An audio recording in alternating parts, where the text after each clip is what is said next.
Thank you for tuning in, and I am delighted to have Kirby Sommers come back after her viral appearance 2 to 3 weeks ago. And what an encyclopedia of knowledge Kirby has installed in her grey matter over the years researching these people, because the viewers were just blown away. I am still getting positive comments coming in, Wow.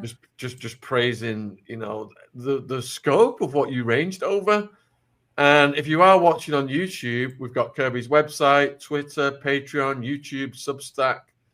All links are in the description box, and I'll also put the YouTube link into the live chat right now. And Kirby's gonna go over some things. If you've got a question and put it in the chat, I will save them for later. But by all means, put questions in. If we're not acknowledging your questions at the time, it just means I'm saving it for later. But you So, are Sean, I welcome want to yeah. thank you for having me back. It was really a lot of fun for me to talk with you again after a couple of years. We didn't talk for maybe 2 years or so. And that did go well. I mean, I too am getting messages that, oh, it was great. We want to hear more.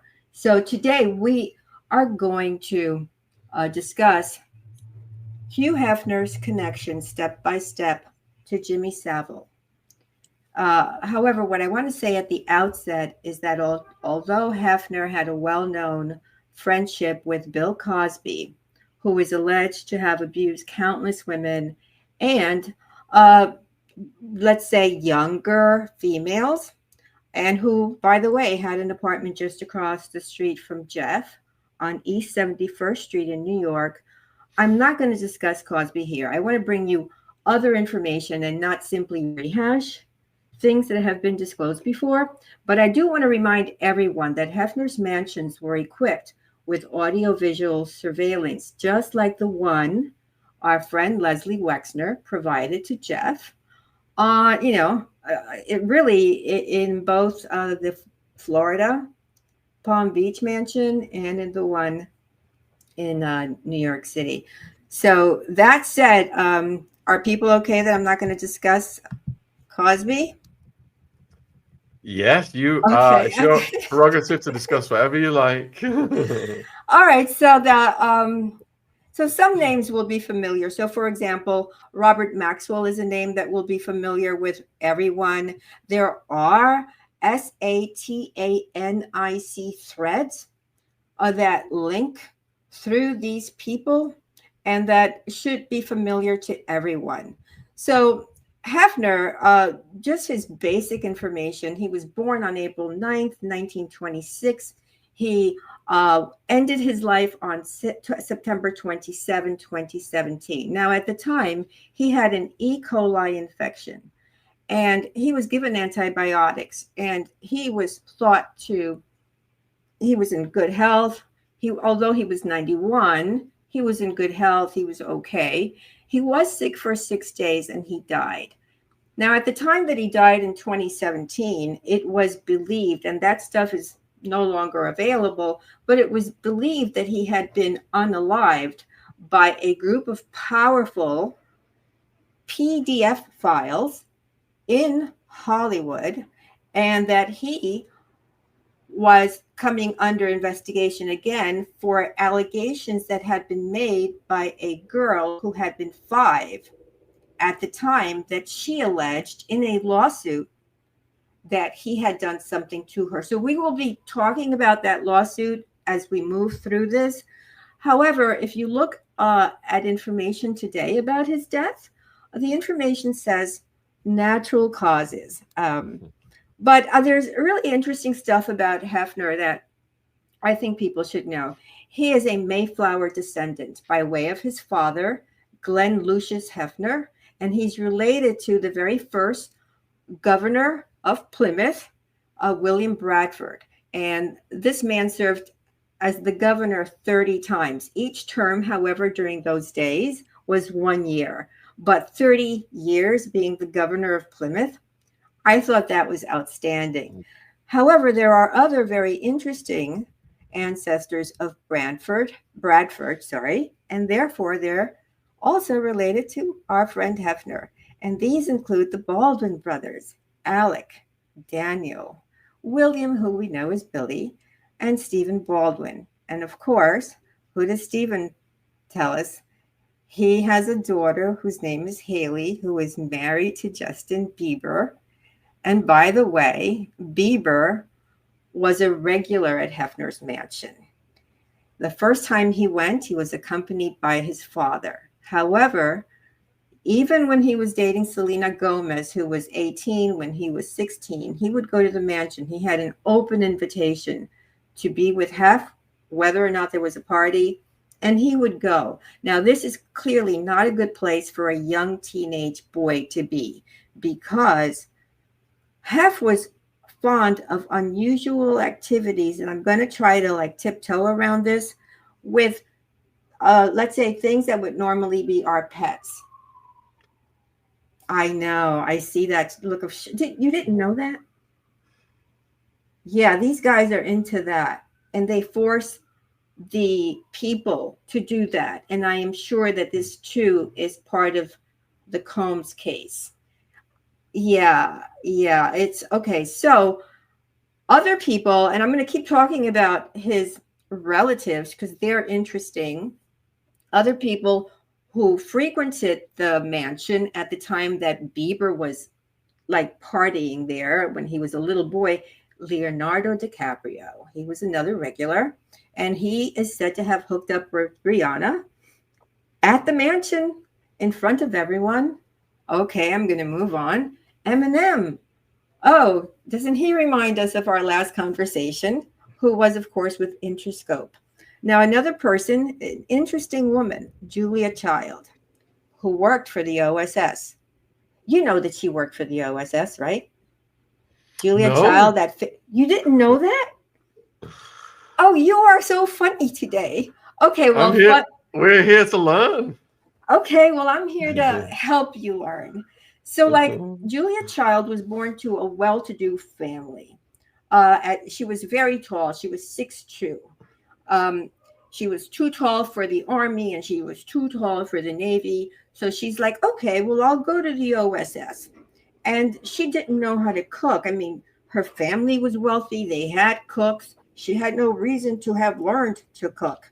However, even though she began as a low-level, let's say, typist in Washington, D.C., she became a top-level researcher for William Donovan, the head of the OSS, which we know is the precursor to the CIA. And so her first recipe was actually a shark repellent, because the agency was concerned that sharks were accidentally setting off explosives and attacking their pilots that were in the water. So Child set about creating her very first recipe, the shark repellent, which saved a lot of the lives of the pilots that would land.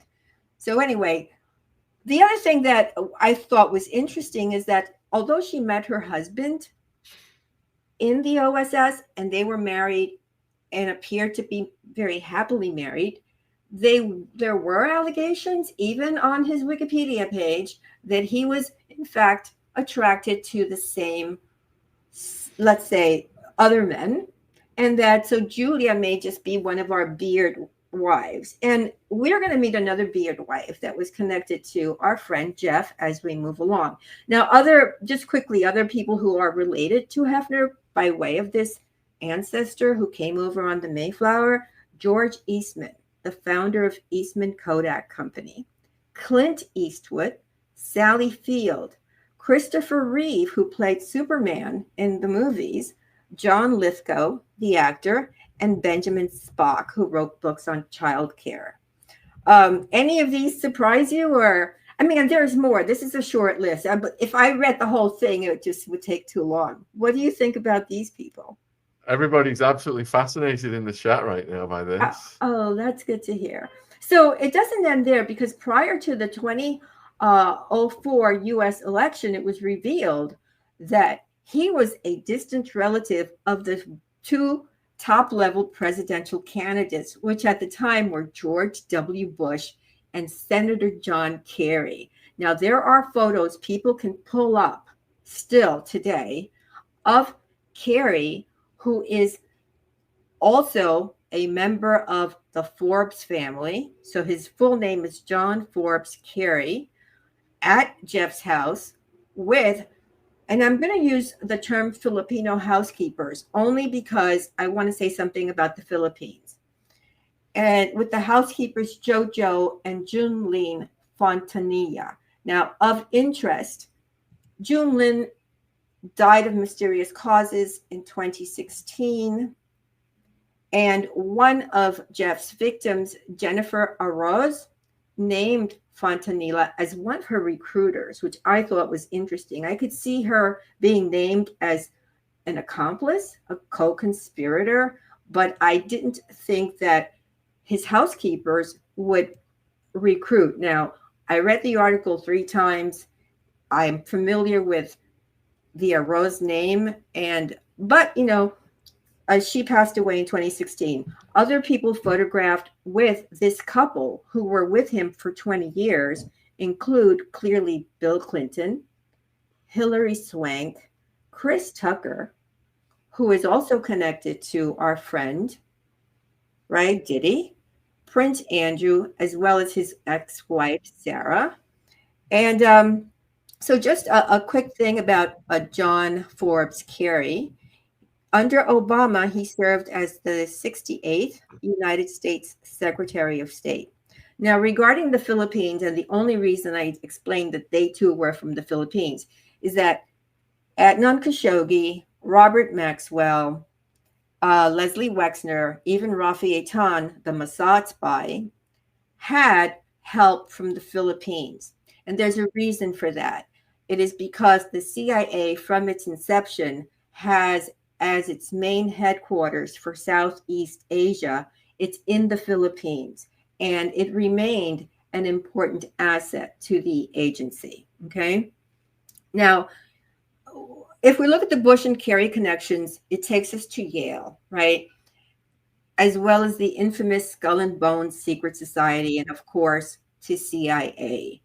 In the Bush line, we even have a connection back to the person we spoke about in part 1, who co-founded CBS, right? So, which is William Paley, who also gave Clive Davis his start, because Senator Prescott Bush, the father of H.W. and grandfather of W, was an early board member of CBS. So the Bush family here is a very important part of this a group. I'm going to call them a group versus a cabal. I'm going to call them a group. I'm going to be nice today. However, Hefner is also part of a very notable bloodline. So not the most important bloodline like the Rothschilds, but important nevertheless, which will explain why, despite the fact that there were many unalivements, many ODs, many things that were not above board, he never went to jail. However, before we delve further into Hef's life, I think we can call him Hef, right? It's important to note that his daughter, Christy Ann Hefner, born November 8th, 1952, attended Interlochen during the summers from 1964 to 1969. Does Interlochen sound familiar to you, Sean? No. Well, our friend Jeff attended Interlochen summer camp in 1967 when he was 14. And because he was born on January 20th, 1953, he's only like 2.5 months, let's say, different from Christy, Hefner's daughter, who took over the Playboy empire. So they knew each other and they were there at the same time. It's very, I mean, they had to have known each other because I've seen photos of, let's say, Ghislaine. It's just this group. Jeff also had a cabin there, and we have heard that he and Ghislaine Maxwell procured a then 13 or 14-year-old girl at Interlochen summer camp from his cabin. And this girl that they procured when she was 13 or 14, eventually, when Ghislaine had her trial, I think it was November of 2022, She was one of the 4 witnesses who testified against her. Now, the other thing that I find it Interlochen of really enormous interest, and I suggest to those of you who are listening who are researchers that you dig into Interlochen, because their connections to intelligence and to people in the intelligence, let's say, apparatus, are kind of astounding. Anthony Rapp, who was one of Kevin Spacey's accusers, also attended Interlochen.